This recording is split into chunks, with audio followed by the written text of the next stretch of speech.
இன்னைக்கான வீடியோவில் எதை பற்றி பார்க்க போகிறோம் அப்படின்னு பார்த்தீங்கன்னா, ஆன் பேஜஸில் ரொம்ப ரொம்ப முக்கியமான ஃபேக்டர்ஸ் வந்து இந்த ப்ரைமரி கீவேர்ட் வந்து எப்படி சூஸ் பண்ணுறது அப்படிங்கிறத பற்றி பார்த்து, அது எங்கெங்கெல்லாம் வைக்கலாம் அப்படிங்கிறத பற்றி நம்ம பார்க்கலாம். ப்ரைமரி கீவேர்ட் எப்படி சூஸ் பண்ணலாம் அப்படின்னா வந்து, உங்களோட டாப் 5 காம்படிட்டர் எடுத்துகிட்டு அதோட கீவேர்ட்ஸ் எல்லாம் செக் பண்ணி பாருங்கள். லைக் அவங்க primary keyword title, meta description, H1ல எதெல்லாம் வச்சுருக்காங்கன்னு சொல்லிட்டு ஒரு அனலைஸ் பண்ணிவிட்டு, ஆவரேஜாக அவங்க இப்போ டாப்பில் எந்த மாதிரியான கீவேர்ட்ஸ் வந்து 5ல் வந்து 3 பேர் ஒருத்தங்க வந்து ப்ரைமரி கீவேர்டாக வச்சுருக்காங்கன்னா, அதே ப்ரைமரி கீவேர்டை நீங்களும் சூஸ் பண்ணிக்கோங்க. அதோட சர்ச் வால்யூம், அதோட எஸ்இஓ டிஃபிகல்ட்டி நம்ம ஓரளவுக்கு இருக்கிற மாதிரி பார்த்துக்கோங்க. சர்ச் வால்யூம் வந்து ஒரு 1000 கிட்ட இருக்கிறத எடுத்துக்கோங்க. எஸ்இஓ டிஃபிகல்ட்டி வந்து ஒரு 30 கீழே இருக்கிறத எடுங்க. ஓரளவுக்கு ஈஸியாக நம்மளால் ரேங்க் பண்ண முடியும். அந்த ப்ரைமரி கீவேர்டு ஃபஸ்ட்டு எங்கெங்கெல்லாம் வைக்கணும், அது முக்கியமான எங்கெங்கெல்லாம் வைக்கணும் அப்படின்னு பார்த்தீங்கன்னா, ஃபஸ்ட்டு வந்து யூஆர்எல்ல கண்டிப்பாக இருக்கணும் ப்ரைமரி கீவேர்ட்.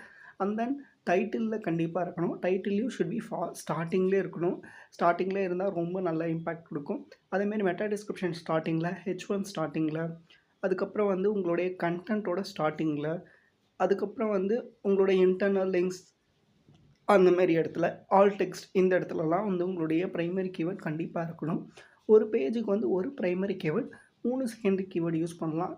மினிமம் ஒரு 1700 வேர்ட்ஸ்லேருந்து 2000 வேர்ட்ஸ் இருந்தாவே போதும்.